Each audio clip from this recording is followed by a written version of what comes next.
Hello everyone, आज की इस वीडियो में हम पढ़ने जा रहे हैं डेवलपमेंटल बायोलॉजी के अंदर आने वाले बहुत सारे इवेंट्स को। डेवलपमेंटल बायोलॉजी की सबसे पहले हम बात कर लेते हैं। तो डेवलपमेंटल बायोलॉजी क्या होती है? ये बायोलॉजी का वो हिस्सा होता है जिसमें आप स्टडी करते हैं बहुत सारे इवेंट्स को, जिन इवेंट्स के थ्रू आपका एक स्पर्म सेल एक सेकेंडरी oocyte से फ्यूज होकर एक अडल्ट ऑर्गेनिज्म में कन्वर्ट हो जाती है। सो कैसे आपका एक स्पर्म सेल एक सेकेंडरी oocyte के साथ फ्यूज होकर एक अडल्ट ऑर्गेनिज्म में डेवलप हो जाता है, ये सब हम स्टडी करते हैं डेवलपमेंटल बायोलॉजी के अंदर। सो इस डेवलपमेंटल बायोलॉजी के अंदर पढ़ने वाले बहुत सारे इवेंट्स हैं जिसमें हम लोग आज डिस्कस करने वाले हैं। फर्स्ट वीक का जो डेवलपमेंट होता है उसमें कौन कौन से इवेंट्स आते हैं। जो पहला हफ्ता होता है डेवलपमेंट का, जिसमें आपका ये हैप्लॉइड सेल्स जो है वो फ्यूज करके आपका धीरे धीरे एक अडल्ट ऑर्गेनिज्म में कन्वर्ट होती हैं। तो जो फर्स्ट वीक होता है इस डेवलपमेंटल बायोलॉजी में, फर्स्ट वीक के अंदर होने वाले इवेंट्स को हम लोग आज डिस्कस करने वाले हैं। सबसे पहले इवेंट की बात करते हैं। पहला इवेंट है फर्टिलाइजेशन, सेकेंड हम बात करेंगे क्लीवेज, थर्ड हम बात करेंगे ब्लास्टोमियर फॉर्मेशन की, और फोर्थ हम बात करेंगे इम्प्लांटेशन की। तो कैसे आपका ये इवेंट्स होते हैं, इनको स्टडी करने से पहले हम थोड़ा सा ये डिस्कस कर लेते हैं कि कैसे आपका एक स्पर्म सेल एक सेकेंडरी oocyte तक पहुंचने की कोशिश करती है। देखेंगे ये आप स्ट्रक्चर देख सकते हैं। ये आपका एक ये जो आप स्ट्रक्चर देख रहे हैं ये सेकेंडरी oocyte का स्ट्रक्चर है। सेकेंडरी oocyte के स्ट्रक्चर को थोड़ा सा आप समझने की कोशिश करेंगे। सबसे बाहर की आप ये लेयर देख सकते हैं। ये सबसे बाहर की जो आपको ये लेयर दिखाई दे रही है, ये है आपकी कोरोना रेडिएटा की। उसके बाद आपको ये लेयर दिखाई देगी रेड कलर में जो ड्रॉ की गई है, ये है जोना पेल्यूसिडा। उसके बाद अगर आप सेकेंडरी oocyte के अंदर ये स्ट्रक्चर देखेंगे, जो ये पतली सी लेयर आपको दिखाई दे रही है, ये कहलाती है इसकी सेल मेम्ब्रेन, या इसको प्लाज्मा मेम्ब्रेन भी कहते हैं। उसके बाद इसके अंदर जो ये मैंने डॉट स्ट्रक्चर बना रखा है, ये इसका साइटोप्लाज्म है, और अंदर ये पड़ा हुआ है इसका genetic material, that is chromosome. ये देख सकते हैं आप इसके chromosome, these are the chromosomes और the genetic material of this secondary oocyte। This is how this secondary oocyte looks like. और उसके चारों ओर आप देख सकते हैं कि बहुत सारे आपके स्पर्म हैं जो इस सेकेंडरी oocyte को रीच कर रहे हैं और इसके अंदर इसके जेनेटिक मटेरियल के साथ फ्यूज होने की कोशिश कर रहे हैं। So this is the sperm, this is the structure which is representing कि कैसे आपका स्पर्म सेल जो है वो सेकेंडरी oocyte के अंदर पेनिट्रेट करने की कोशिश कर रही है। अगर आप स्पर्म का पाथ चेक करेंगे तो स्पर्म कैसे आपका अपना रास्ता ट्रेवल करता है। स्पर्म जो है इंटरकोर्स के बाद जब वो आपका वेजाइना के थ्रू यूट्रस तक पहुंचता है, तो उसके बाद उसे कहाँ जाना होता है, उसे सेकेंडरी oocyte तक पहुंचना होता है। सेकेंडरी oocyte तक पहुंचना इसके लिए इतना आसान नहीं है, उसको बहुत सारे लेयर्स को क्रॉस करना होता है। सबसे पहले वो कोरोना रेडिएटा को पेनिट्रेट करता है, ये वाली लेयर। उसके बाद उसको प्रिक करना पड़ता है जोना पेल्यूसिडा को। उसके बाद उसको क्रॉस करना पड़ता है प्लाज्मा मेम्ब्रेन को। प्लाज्मा मेम्ब्रेन को क्रॉस करने के बाद वो जाता है आपका साइटोप्लाज्म में। ये देख सकते हैं आप स्पर्म, ये देख सकते हैं आप, ये स्पर्म है जो ट्राई कर रहा है आपका, वो सेकेंडरी oocyte के काफी क्लोज है। उसके बाद इसने आपका कोरोना रेडिएटा तक को ये क्रॉस कर चुका है, लेकिन उसके बाद ये जोना पेल्यूसिडा को क्रॉस नहीं कर पाया, तो ये तो चला गया बाहर भैया। इसकी तो वायबिलिटी लूज हो जाएगी, क्योंकि आपका स्पर्म जो है वो वेजाइना में आने के बाद आपका 48 आवर्स तक का आपका वो अपनी वायबिलिटी को रख सकता है। उसके बाद वो अपने आप ही डीनेचर हो जाता है। इस वाले स्पर्म को देखेंगे तो इस वाले स्पर्म ने कोरोना रेडिएटा को भी पेनिट्रेट कर दिया, जोना पेल्यूसिडा को भी पेनिट्रेट कर दिया, और एट द एंड इसने प्लाज्मा मेम्ब्रेन को भी आपका पेनिट्रेट कर दिया। और आप देख सकते हैं स्पर्म की जो टेल है वो पीछे ही है, उसका जो हेड पोर्शन है वो आपका साइटोप्लाज्म के अंदर जा चुका है। यहाँ ये हेड अपने जेनेटिक मटेरियल को देगा, और ये इस स्पर्म का जेनेटिक मटेरियल और आपका सेकेंडरी oocyte का जेनेटिक मटेरियल ये यहाँ फ्यूज हो जाएंगे, और यही आपका इवेंट कहलाता है फर्टिलाइजेशन का। सो अब हम डिस्कस कर लेते हैं हमारे फर्टिलाइजेशन को कि क्या होता है फर्टिलाइजेशन। सो फर्टिलाइजेशन के दौरान, जैसे कि मैंने आपको बताया, फर्टिलाइजेशन के दौरान आपका जो आपकी हैप्लॉइड स्पर्म सेल है, वो आपका हैप्लॉइड स्पर्म सेल आपकी दूसरी हैप्लॉइड, एक सेकेंड, आपकी जो हैप्लॉइड स्पर्म सेल है, this is the haploid sperm cell, ये आपका हैप्लॉइड सेकेंडरी oocyte के साथ फ्यूज होती है, यूनाइट होती है। इसी को आप फर्टिलाइजेशन कहते हैं। तो अब होता क्या है आपका, इस दौरान जब फर्टिलाइजेशन की इवेंट हो रही होती है, तो उस दौरान आपका कोई एक ही स्पर्म जो है वो आपका इस सेकेंडरी oocyte तक का इसको फर्टिलाइज कर पाता है। अगर आप नंबर में जाएं तो करीबन 300 मिलियन, यहाँ पे मैं लिख देती हूँ, करीबन आपका 300 मिलियन आपके जो स्पर्म्स हैं वो आपका वेजाइना में आपका एंटर होते हैं। उसमें से सिर्फ और सिर्फ आपका 2 मिलियन ही आपका जो यूट्रस की जो नैरो एंडिंग होती है, नैरो ओपनिंग कह सकते हैं यूट्रस की, जिसे सर्विक्स कहा जाता है, वहां तक आपका वो पहुंच पाते हैं। सिर्फ कितने, 2 मिलियन यानी कि लेस देन 1%, 300 मिलियन तक का आपका वेजाइना में गए थे ड्यूरिंग सेक्सुअल इंटरकोर्स। उसमें से सिर्फ और सिर्फ आपका, ये बहुत यहाँ पर शाइन कर रहा है, मैं इसको यहाँ लिख देती हूँ, 300 में से आपका सिर्फ और सिर्फ, एक सेकेंड, 300 में से out of 300 only 2 million can access और reach to the cervix of the uterus, और उस 2 मिलियन में से भी अराउंड 200 स्पर्म ओनली, सिर्फ और सिर्फ 200 स्पर्म ही आपका इस सेकेंडरी oocyte तक का पहुंच सकते हैं। आपको पता है सेकेंडरी oocyte है कहां पर? ये सेकेंडरी oocyte कहां पर है आपका? देखिए, फर्टिलाइजेशन कहां पर होता है ये जानना भी आपको बहुत जरूरी है। फर्टिलाइजेशन का जो इवेंट है वो कहां पर होता है, ये सेकेंडरी oocyte बनता कहां पर है? चलिए पहले थोड़ा सा ये डिस्कस कर लेते हैं। आपका जो सेकेंडरी oocyte है वो कहां पर बनता है? जाहिर सी बात है, एग का फॉर्मेशन कहां पर होता है? ओवरी के अंदर होता है, ठीक है। उसके बाद आपका ये एग जो है आपका सेकेंडरी oocyte जो है, ये आपका ओवरी से निकल कर आता है, आपका जो फेलोपियन ट्यूब्स होती हैं वहां पर आता है, ठीक है। फेलोपियन ट्यूब्स के अंदर ये आता है। फेलोपियन ट्यूब्स के अंदर आपका ये सेकेंडरी oocyte प्रेजेंट रहता है, और आपका सेक्सुअल इंटरकोर्स के दौरान वेजाइना से क्रॉस करते करते यूट्रस में आता है स्पर्म, यूट्रस से आपका यूट्राइन ट्यूब में आता है, और वहां आपका उसकी मुलाकात होती है आपका स्पर्म के साथ। सो एक्चुअली में आपका फर्टिलाइजेशन का जो इवेंट होता है वो आपका कहां पर होता है? फेलोपियन ट्यूब्स के अंदर होता है। तो ये चीज आपने ध्यान रखनी है। तो अब हम बात कर लेते हैं कि इन 200, सिर्फ और सिर्फ 200 आपके, देखिए गए तो आपके करीबन 300 मिलियन स्पर्म्स, उसमें से 2 मिलियन के आसपास आपका सर्विक्स तक पहुंच, वेजाइना में आपका 300 मिलियन पहुंचे, उसमें से आपका 2 मिलियन आपकी सर्विक्स तक पहुंच पाए। सर्विक्स क्या होती है? यूट्रस की जो आपकी नैरो ओपनिंग होती है, इस तरीके से होता है आपका यूट्रस, ये होता है यूट्रस पियर शेप। इसमें से जो ये नैरो सी ओपनिंग है इसकी, ये वाला जो हिस्सा होता है, ये आपका सर्विक्स कहलाता है। तो यहां तक आपके जो नंबर ऑफ स्पर्म पहुंचते हैं वो करीबन आपका 2 मिलियन, जो कि 300 का सिर्फ 1% आप लगा लीजिए अराउंड। उसमें से 200 स्पर्म जो है वो आपका इस सेकेंडरी oocyte के आसपास पहुंच पाते हैं, और उस 200 में से भी कोई एक स्पर्म ही होता है जो इस सेकेंडरी oocyte के साथ फ्यूज कर पाता है। इन जो तीनों लेयर्स होती हैं, कोरोना रेडिएटा, जोना पेल्यूसिडा, प्लाज्मा मेम्ब्रेन, इन सबको पेनिट्रेट करके वो आपका फर्टिलाइजेशन प्रोसेस कर पाता है। अब देखिए यहाँ पे 2-3 चीजें हैं जो आपको ध्यान रखनी है। फर्टिलाइजेशन जो होता है वो नॉर्मली आपका यूट्राइन ट्यूब के अंदर 12 से 24 घंटे के अंदर हो जाता है। ओव्यूलेशन होने के बाद, आफ्टर ओव्यूलेशन, यहाँ पर मैं लिख देती हूँ, एक सेकेंड इसको हम रब कर देते हैं।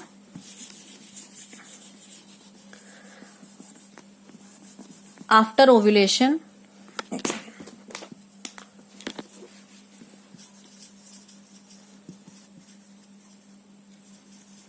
आफ्टर ओव्यूलेशन 12 से 24 घंटे के दौरान आपका यूट्राइन ट्यूब के अंदर फर्टिलाइजेशन जो है वो आपका हो जाता है।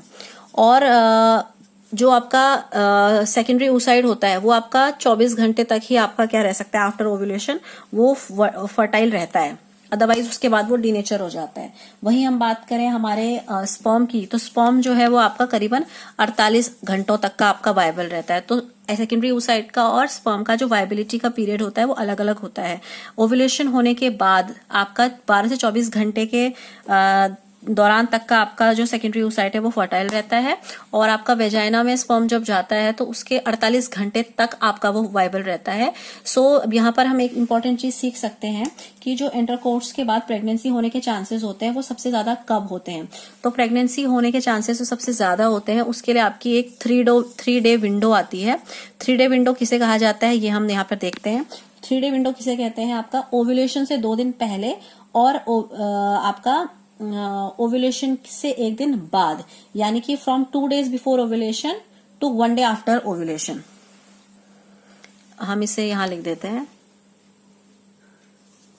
2 days before ovulation to 1 day after ovulation, इसे 3 डे विंडो कहा जाता है। सो प्रेगनेंसी के चांसेस जो होते हैं it is more likely to occur during this 3 day windows, यानी कि ओव्यूलेशन जो भी आपका ओव्यूलेशन का डे है उससे 2 दिन पहले से लेकर आपका ओव्यूलेशन के 1 दिन बाद तक के जो बीच का पीरियड है, ये जो विंडो है आपका, इस दौरान प्रेगनेंसी के होने के चांसेस सबसे ज्यादा होते हैं। और अगर बात करें ओव्यूलेशन की तो आप सबको पता होगा ओव्यूलेशन कब होता है? आपकी जो भी मंथली साइकिल है उसका जो 14th डे होता है, 14वें दिन। तो ये चीज भी आप ध्यान रखिएगा, ओव्यूलेशन कब होता है आपका? आपकी जो भी पीरियड आपकी जो साइकिल है उसके जो 14वां दिन होता है, 14th डे होता है, उस दिन आपका ओव्यूलेशन होता है। तो उस ओव्यूलेशन से 2 दिन पहले से लेकर आपका ओव्यूलेशन के 1 दिन बाद ये जो विंडो है आपका, इसमें आपका प्रेगनेंसी के होने के चांसेस जो है वो सबसे ज्यादा रहते हैं। तो इसके बाद हम बात करते हैं कि कैसे आपका स्पर्म जो है वो आपका फर्टिलाइजेशन प्रोसेस को प्रोसीड करता है। तो हम बात कर रहे थे फर्टिलाइजेशन की। तो फर्टिलाइजेशन के बाद हम ये देखेंगे कि एक बार आपका सेक्सुअल इंटरकोर्स होने के बाद जब आपका स्पर्म वेजाइना में जाता है तो उसके बाद उसने कौन कौन सा पाथ फॉलो करना होता है। जैसा कि हम ये सीख चुके हैं कि फर्टिलाइजेशन जो होता है वो आपका ट्यूब्स के अंदर होता है। तो वो ट्यूब्स तक कैसे पहुंचता है, सबसे पहले आपका स्पर्म सेक्सुअल एक्टिविटी के थ्रू जो वेजाइना में जाता है तो स्पर्म्स के अंदर लगातार आपका कुछ मोशंस होते रहते हैं due to the help of the tail. उसके अलावा आपका तो वो प्रोपेल होता है, आपका स्पर्म जो है आपका वो वेजाइना से प्रोपेल होके जाता है आपका सर्विक्स में। सर्विक्स जैसा कि हम जानते हैं यूट्रस की जो नैरो ओपनिंग होती है उसे सर्विक्स कहते हैं। उसके बाद यूट्रस में लगातार आपका कॉन्ट्रैक्शंस होते रहते हैं और अब आपका जो ये स्पर्म है ये आपका रीच करता है यूट्रस कैविटीज में ट्रेवल करते हुए फाइनली वो आपका यूट्राइन ट्यूब्स तक पहुंच जाता है। ये माना जाता है कि स्पर्म्स में आपका कुछ प्रोस्टाग्लैंडिन्स होते हैं, तो वो प्रोस्टाग्लैंडिन्स क्या करते हैं, सेक्सुअल इंटरकोर्स के दौरान यूट्रस कैविटी के कॉन्ट्रैक्शंस को एनहांस कर देते हैं और मदद करते हैं इस स्पर्म को यूट्राइन कैविटी के अंदर तक पहुंचने में और उसके बाद आपका यूट्राइन ट्यूब तक रीच करने में। फर्टिलाइजेशन होने के लिए स्पर्म को आपका 2 लेयर्स को आपका पेनिट्रेट करना होता है, जैसे कि हमने प्रीवियस स्ट्रक्चर में देखा था। सेकेंडरी oocytes की जो 2 लेयर्स होती हैं जिनको पेनिट्रेट करना किसी भी स्पर्म के लिए बहुत जरूरी है ताकि वो सक्सेसफुल फर्टिलाइजेशन परफॉर्म कर सके। तो पहली लेयर होती है आपकी कोरोना रेडिएटा, सेकेंड लेयर होती है आपकी जोना पेल्यूसिडा। कोरोना रेडिएटा आपकी सेकेंडरी oocyte को घेरने वाली आपकी जो सबसे बाहर से आपकी जो एक ग्रेनुलोसल सेल्स होती हैं वो आपका लेयर कहलाती है कोरोना रेडिएटा। फिर बात करते हैं जोना पेल्यूसिडा की। तो कोरोना रेडिएटा और प्लाज्मा मेम्ब्रेन के बीच की जो लेयर होती है वो कहलाती है आपका जोना पेल्यूसिडा। जोना पेल्यूसिडा जो है वो आपका क्लियर ग्लाइकोप्रोटीन की बनी हुई लेयर होती है। ये ग्लाइकोप्रोटीन में से आपका एक ग्लाइकोप्रोटीन होता है जिसका नाम है ZP3। ये आपका एक रिसेप्टर की तरह काम करता है। रिसेप्टर का काम होता है रिसीव करना। तो स्पर्म आपका जब सेकेंडरी oocyte तक पहुंचता है वो कोरोना रेडिएटा को पेनिट्रेट करता है, फिर वो आपका ये जोना पेल्यूसिडा तक का रीच करता है। तो जोना पेल्यूसिडा में पेनिट्रेट करने के बाद वो आपका इस रिसेप्टर पे बाइंड करता है और स्पर्म जब आपका ZB3 रिसेप्टर से बाइंड करता है तो स्पर्म्स की जो एक्रोसोमल पोर्शन था उसका जो उसके हेड का जो आपने देखा होगा ये स्पर्म था। इस स्पर्म का आपका जो ये हेड था इस पे जो ये हेलमेट जैसा स्ट्रक्चर बना हुआ था इसी को आप एक्रोसोम कहते हैं। तो आपका जब ये सेकेंडरी oocyte तक पहुंचता है उसकी जोना पेल्यूसिडा को पेनिट्रेट करके अंदर आता है तो ये ZP3 जो है रिसेप्टर है ये आपका ट्रिगर करता है एक्रोसोमल रिएक्शंस को। फिर एक्रोसोम्स आपका इसमें से कुछ एंजाइम रिलीज करता है और आगे की रिएक्शंस को परफॉर्म करता है। अब जैसे ही आपका एक स्पर्म सेल एक सेकेंडरी oocyte के साथ फ्यूज होती है इस इवेंट को हम कहते हैं सिनगैमी। सो सिनगैमी याद रखिएगा इंपॉर्टेंट है। सिन का मतलब होता है आपका कमिंग टुगेदर, गैमी का मतलब होता है मैरिज। सो मैरिज में क्या होता है, 2 लोग एक दूसरे के नजदीक आते हैं। तो सिनगैमी एक ऐसा इवेंट है जिसमें 2 लोग एक दूसरे के नजदीक आ रहे हैं और वो 2 लोग कौन है, एक स्पर्म सेल और एक सेकेंडरी oocyte। इन दोनों का एक दूसरे के साथ फ्यूज कहलाना सिनगैमी कहलाता है। After performing syngamy, what happens that structure follows motions of events। वो इवेंट्स क्यों हो रहे हैं, ताकि पॉलीस्पर्मी रोक सके। पॉलीस्पर्मी का मतलब होता है कि वो एक सेकेंडरी oocyte पे, आपने देखा था पीछे डायग्राम में, एक सेकेंडरी oocyte के आसपास कितने सारे स्पर्म्स जो है वो घूम रहे थे। तो अगर बहुत सारे स्पर्म आपका उस सेकेंडरी oocyte को फर्टिलाइज कर देंगे, सिनगैमिक कर देंगे, तो वो इवेंट आपका पॉलीस्पर्मी कहलाएगा। पॉली मतलब मैनी, स्पर्मी मतलब स्पर्म। तो आपका एक सेकेंडरी oocyte पर बहुत सारे स्पर्म का फ्यूजन इज कॉल्ड पॉलीस्पर्मी। तो जब ये घटना घटती है कि एक स्पर्म सेल एक आपका सेकेंडरी oocyte के साथ फर्टिलाइज करती है, तो उसके बाद आपका वो जो स्ट्रक्चर होता है, वो जो फ्यूज्ड स्ट्रक्चर होता है, वो बहुत सारे मैकेनिज्म फॉलो करता है पॉलीस्पर्मी को रोकने के। पहला जो मैकेनिज्म है वो कहलाता है फास्ट ब्लॉक मैकेनिज्म। दूसरा मैकेनिज्म है slow block mechanism. Fast block mechanism में क्या होता है, जैसा कि नाम से पता चल रहा है, ये मैकेनिज्म बड़ी फास्ट होती है, with in a second. What happens in fast block mechanism, within second आपकी जो सेकेंडरी oocyte की सेल मेम्ब्रेन होती है वो डीपोलराइज करना स्टार्ट कर देती है। डीपोलराइज्ड सेकेंडरी oocyte फिर आपका उसके साथ कोई भी स्पर्म जो है फर्टिलाइज नहीं होता है। तो this is how polyspermy prevents. ठीक है, फिर बात करते हैं स्लो ब्लॉक मैकेनिज्म की। तो स्लो ब्लॉक मैकेनिज्म में क्या होता है, आपका जैसे ही वो सेकेंडरी oocyte आपका एक स्पर्म के साथ फर्टिलाइज हो जाता है, सिनगैमी हो जाती है, तो आपका एक्सोसाइटोसिस स्टार्ट हो जाती है। एक्सोसाइटोसिस का मतलब क्या है, आपकी जो सेकेंडरी oocyte होती है उसमें बहुत सारी सीक्रेटरी वेसिकल्स होती हैं जिनमें से कुछ सिक्रेशंस निकलते हैं, तो उसमें आपका एक्सोसाइटोसिस हो जाती है। उसके अंदर का जो कंटेंट होता है वो बाहर आना शुरू हो जाता है, बहुत सारे सिक्रेशंस बाहर आने शुरू हो जाते हैं। तो वो जो सिक्रेशंस बाहर आते हैं उनसे आपका जो ZP3 आपका रिसेप्टर था वो आपका इनएक्टिवेट होना शुरू हो जाता है, और उसके इनएक्टिवेट होने से जो सेकेंडरी oocyte की जोना पेलुसिडा थी वो बहुत हार्ड हो जाती है, इतनी हार्ड हो जाती है कि उसके पास अब कोई दूसरा सेकेंडरी oocyte जो है वो फर्टिलाइज कर सेकेंडरी फर्टिलाइजेशन, सेकेंड टाइम जो फर्टिलाइजेशन था वो अपने आप रुक जाता है। एक बार जब स्पर्म आपका सेकेंडरी oocyte के अंदर एंटर करता है तो अब जो सेकेंडरी oocyte है वो अपनी मियोसिस 2 को कंप्लीट जरूर करता है। मियोसिस 2 में जाने पर वो क्या करता है, वो पहले आपका एक लार्जर ओवम बनाता है और आपका एक छोटी सेकेंड पोलर बॉडी बनाता है। सेकेंड पोलर बॉडी तो आपका कुछ टाइम बाद अपने आप डिजेनरेट हो जाती है। वो जो लार्जर ओवम होता है उस लार्जर ओवम के अंदर एक होता है मेल का न्यूक्लियाई, एक होता है फीमेल का न्यूक्लियाई, तो वो अपने आप को डेवलप करके प्रो न्यूक्लियाई में कन्वर्ट कर देते हैं। मेल न्यूक्लियस के अंदर बन जाता है आपका मेल प्रो न्यूक्लियाई, और फीमेल का जो स्ट्रक्चर था वो बन जाता है आपका फीमेल न्यूक्लियाई। ये दोनों मिलकर आपका बना देते हैं एक सिंगल डाइप्लॉइड स्ट्रक्चर। उस सिंगल डाइप्लॉइड के अंदर आपका अब total number of chromosome restore हो जाते हैं, दैट इज 46 हो जाते हैं। कैसे, 23 आते हैं उसके मेल प्रो न्यूक्लियाई से और 23 आते हैं उसमें फीमेल प्रो न्यूक्लियाई से, तो टोटल आपका नंबर ऑफ क्रोमोसोम आपका 46 हो जाता है, और वो स्ट्रक्चर कहलाता है आपका जाइगोट। सो जाइगोट क्या है, जाइगोट क्या है, जाइगोट हमारा सिंगल डाइप्लॉइड स्ट्रक्चर है जिसके अंदर नंबर ऑफ क्रोमोसोम 46 रहते हैं। अब बात कर लेते हैं हमारे फ्रेटर्नल ट्विंस और आइडेंटिकल ट्विंस की। जाइगोट जब होता है, बनता है, तो उसके बाद आपका आपने देखा होगा बहुत सारे केसेस में जब प्रेगनेंसी के केसेस आते हैं तो ट्विंस भी बनते हैं। दो तरीके के ट्विंस बनते हैं, एक बनते हैं फ्रेटर्नल ट्विंस, एक बनते हैं आइडेंटिकल ट्विंस। फ्रेटर्नल ट्विंस का मतलब क्या होता है, फ्रेटर्नल ट्विंस जो होते हैं उन्हें आप डाइजाइगोटिक ट्विंस भी कहते हैं। डाइजाइगोटिक ट्विंस कैसे बनते हैं, डाइजाइगोटिक ट्विंस जो बनते हैं वो आपका इंडिपेंडेंटली आपका जब दो सेकेंडरी oocytes आपका निकलते हैं और वो दो इंडिपेंडेंट आपका डिफरेंट स्पर्म्स के थ्रू फर्टिलाइज होते हैं, तो उसे कहा जाता है आपका उससे जो बनने वाला आपका ट्विंस होंगे वो कहलाएंगे डाइजाइगोटिक ट्विंस। यानी कि एक स्पर्म ये आया, एक दूसरा स्पर्म ये आया, ठीक है ना, और एक एग ये आया और एक एग ये आया, तो इंडिपेंडेंट दो अलग अलग सेकेंडरी oocyte के साथ दो अलग अलग आपके स्पर्म्स ने इन दोनों को फ्यूज किया है, तो अलग दो डिफरेंट जाइगोट्स बनेंगे। तो दो डिफरेंट आपके इसमें क्या बन रहे हैं, दो डिफरेंट आपके जाइगोट्स बन रहे हैं, उसकी वजह से आपका दो ट्विंस बन रहे हैं। इन दोनों तरीके के जो ये जाइगोट्स बनते हैं इनके जेनेटिकल मटेरियल एकदम डिफरेंट होते हैं। हाँ, इनकी एज सेम होती है, ये एक ही यूट्राइस के अंदर आपका डेवलप होते हैं, बट इनके अंदर किन्हीं जैसे जो आपके नॉर्मली भी जो सिबलिंग्स होते हैं उनके जेनेटिक मटेरियल तो डिफरेंट होते हैं, ऐसे ही डाइजाइगोटिक ट्विंस के भी आपका जेनेटिक मटेरियल एक दूसरे से डिफरेंट होते हैं। इनके सेक्सेस की बात करें तो इनका सेक्स कभी कभार सेम भी हो सकता है दोनों ब्रदर दोनों सिस्टर्स हो जाए, और कभी कभार एक ब्रदर और एक सिस्टर भी होता है। डाइजाइगोटिक ट्विंस के केसेस में इट्स नॉट नेसेसरी कि दोनों ही आपका ब्रदर होंगे या सिस्टर्स होंगे। अब बात करें आइडेंटिकल ट्विंस की, तो आइडेंटिकल ट्विंस के केस में क्या होता है आपका, इसमें आपका एक ही आपका फर्टिलाइज्ड ओवम से आपका ट्विंस जो है वो आपका डेवलप होने लग जाते हैं।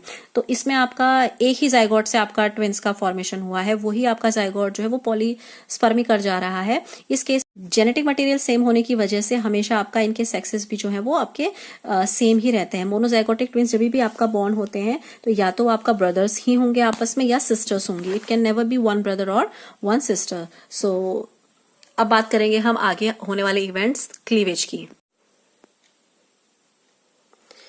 जैसा कि हमने स्टडी किया था, फर्टिलाइजेशन के बाद आपका बन जाता है जाइगोट। अब जाइगोट बनने के बाद क्या होता है, डेवलपमेंट सीरीज में आगे बढ़ते हुए वो जाइगोट आपका अपने आप को फर्दर डेवलप करता है। डेवलप करने के लिए डिवीजन होना बहुत जरूरी है। तो आपका ये जो जाइगोट है ये आपका इसमें लगातार आपका इसकी जो सेल्स हैं आपका वो आपका रैपिडली डिवीजन परफॉर्म करती हैं। और कैसा डिवीजन परफॉर्म करती हैं, माइटोटिक डिवीजन। माइटोटिक डिवीजन क्यों परफॉर्म करती है, क्योंकि हमने ये सीख लिया है कि आपका जो ये जाइगोट है ये आपका इसके अंदर नंबर ऑफ क्रोमोसोम्स कितने हैं, 46 हैं। तो नंबर ऑफ क्रोमोसोम्स तो 46 ही रहने चाहिए।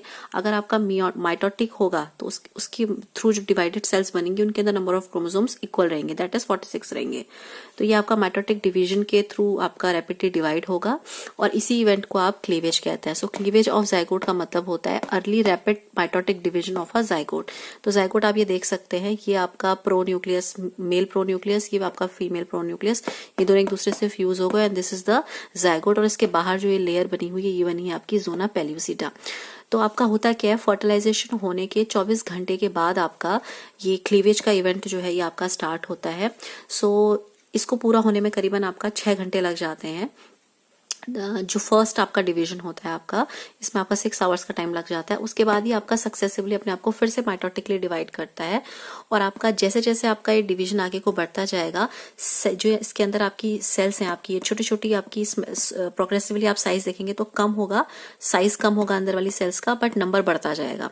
तो ये जो आपकी ये सेल्स बन रही है आप ब्लास्टोमियर्स कहते हैं। आपका सेकेंड डे आने तक का आपका ये आपका 2 से आपका 4 सेल्स बन जाती हैं। जोना पेल्यूसिडा भी इंटैक्ट रहती है।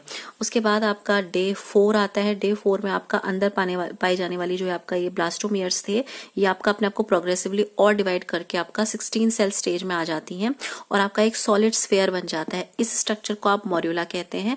ये मॉड्यूला जब बनता है आपका तब भी आपका जोना पेल्यूसिडा जो है वो इंटैक्ट रहती है।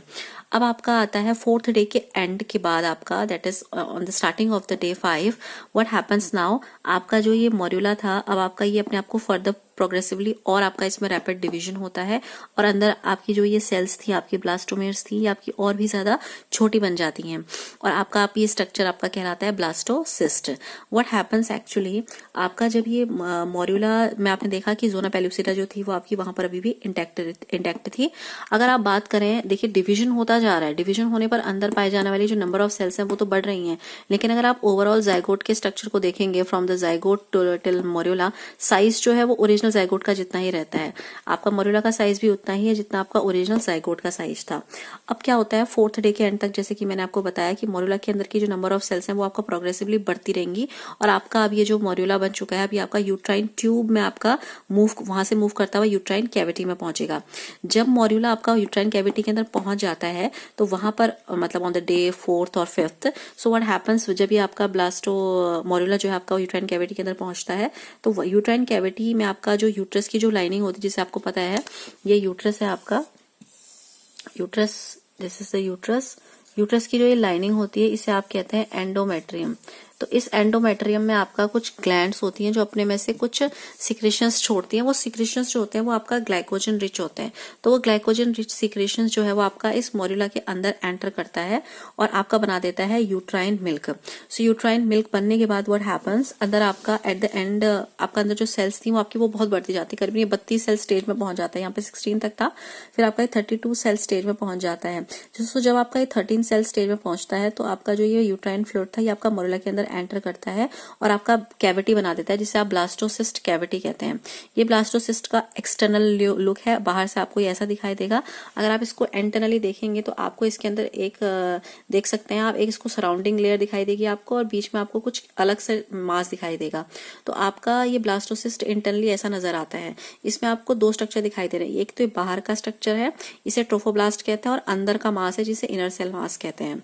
आपका जो ये ट्रोफोब्लास्ट है ये क्या करता है, ये जो आपका दिस वाज दी अंदर के जो ब्लास्टोमियर्स थे इनको ये सराउंडिंग वॉल की तरह ये बाहर रहता है और आपका इसका क्या काम होता है, ट्रोफोब्लास्ट जो है आपका ये अल्टीमेटली आपका जो फीटल पोर्शन होता है प्लेसेंटा का ये उसमें डेवलप हो जाता है। आपको पता है प्लेसेंटा क्या करती है, प्लेसेंटा आपका मदर और फीटस के बीच में जो न्यूट्रिएंट्स का और वेस्ट मटेरियल का एक्सचेंज था उसको करने में मदद करती है। तो यही ट्रोफोब्लास्ट आपका अल्टीमेटली डेवलप हो जाता है into the foetal portion of placenta और आपका जो अंदर का जो इनर सेल मास है ये आपका डेवलप हो जाता है आपका किसमें, ये आपका डेवलप होता है एक्चुअली में आपका एम्ब्रियो में।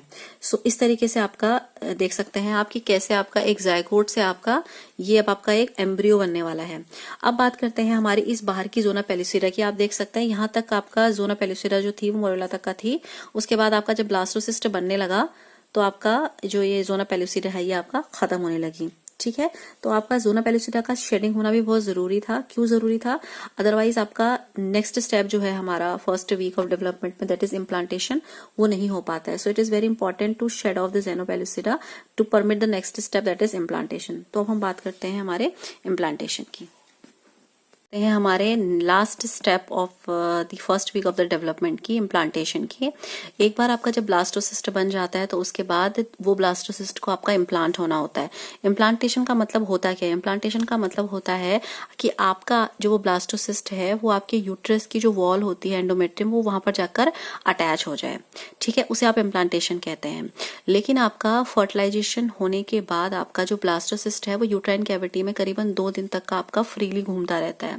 फर्टिलाइजेशन होने के बाद करीबन उसे 6 दिन लगते हैं, वो एंडोमेट्रियम की वॉल पे जाके हल्की लूजली, बहुत ज्यादा लूजली वहां पर जाके अटैच हो जाता है। तो ये प्रोसेस कहलाता है आपका इम्प्लांटेशन। सो इम्प्लांट का मतलब होता है कि आपका जो वो ब्लास्टोसिस्ट था वो आपकी यूट्रस की वॉल पर जाकर अटैच हो जाए, उसे कहा जाता है आपका इम्प्लांटेशन। इसको अगर आप फर्टिलाइजेशन से लेकर इम्प्लांटेशन तक के टाइम का गैप देखें तो करीबन 6 दिन का गैप रहता है आपका इसके अटैचमेंट होने में। लेकिन 6th डे भी वो आपका बहुत लूजली अटैच रहता है। 7 डे आफ्टर फर्टिलाइजेशन आपका जो ये ब्लास्टोसिस्ट था ये आपका यूट्रस की एंडोमेट्रियम के साथ थोड़ा सा फर्मली अटैच होना शुरू हो जाता है, और तब आपका जो एंडोमेट्रियम होती है उसको हम कहते हैं डेसिडुआ। उसके बाद उसको आप डेसिडुआ के नाम से जानते हैं। जब आपका आपकी जो ब्लास्टोसिस्ट थी, जब वो आपकी यूट्रस से बहुत ज्यादा फर्मली अटैच हो जाती है तो उस दौरान आपकी जो एंडोमेट्रियम होती है वो ज्यादा वेस्कुलराइज्ड हो जाती है। वेस्कुलराइज होने का मतलब क्या है? एंडोमेट्रियम में नई ब्लड वेसल्स बननी शुरू हो जाती हैं। सो इस तरीके से आप देख सकते हैं जो फर्स्ट वीक ऑफ डेवलपमेंट होता है उसमें आपका कौन कौन से स्टेप्स आते हैं आपका। तो हम इसको जरा सा एक बार फिर से हम इसको रिकैप कर लेते हैं। फर्स्ट वीक ऑफ डेवलपमेंट में सबसे पहले स्टेप होता है फर्टिलाइजेशन। उसका मतलब आपका सेकेंडरी oocyte का स्पर्म सेल के साथ फ्यूज हो जाना इज कॉल्ड फर्टिलाइजेशन। और जब जैसे ही आपका सेकेंडरी oocyte किसी स्पर्म सेल के साथ फ्यूज होता है तो बनता है जाइगोट। फिर आपका सेकंड स्टेप फॉलो होता है उस जाइगोट का क्लीवेज होना। क्लीवेज होने का मतलब क्या है कि वो जाइगोट अपने आप में लगातार माइटोटिक डिवीजन करे और अपने आप को ब्लास्टोसिस्ट में कन्वर्ट करे। सो फिर आता है आपका ब्लास्टोसिस्ट का फॉर्मेशन। ब्लास्टोसिस्ट बनने के बाद आपका उस ब्लास्टोसिस्ट को यूट्रस की वॉल पे इम्प्लांट होना बहुत जरूरी है। तो आपका जो ब्लास्टोसिस्ट है वो आपका क्या करता है? अपने आप को यूट्रस की वॉल, जिसे आप एंडोमेट्रियम कहते हैं, वहां पर आके अपने आप को वो अटैच करता है। और फर्टिलाइजेशन से इम्प्लांटेशन के बीच का जो टाइम का गैप है वो करीबन 6 दिनों का रहता है। 6 days लगते हैं after fertilization to get that blastocyst to implant to the wall of the uterus. So I hope आप लोगों को समझ में आया होगा। ये हम लोगों ने डिस्कस किया है कि कैसे आपका जो डेवलपमेंटल बायोलॉजी में आपका जो फर्स्ट वीक ऑफ डेवलपमेंट होता है वो कैसे प्रोसीड होता है, कैसे आपका fertilization, cleavage of zygote, blastocyst formation and implantation होता है। इसके आगे का जो next second week of development है वो हम अपनी नेक्स्ट वीडियो में स्टडी करेंगे। Thank you so much for watching.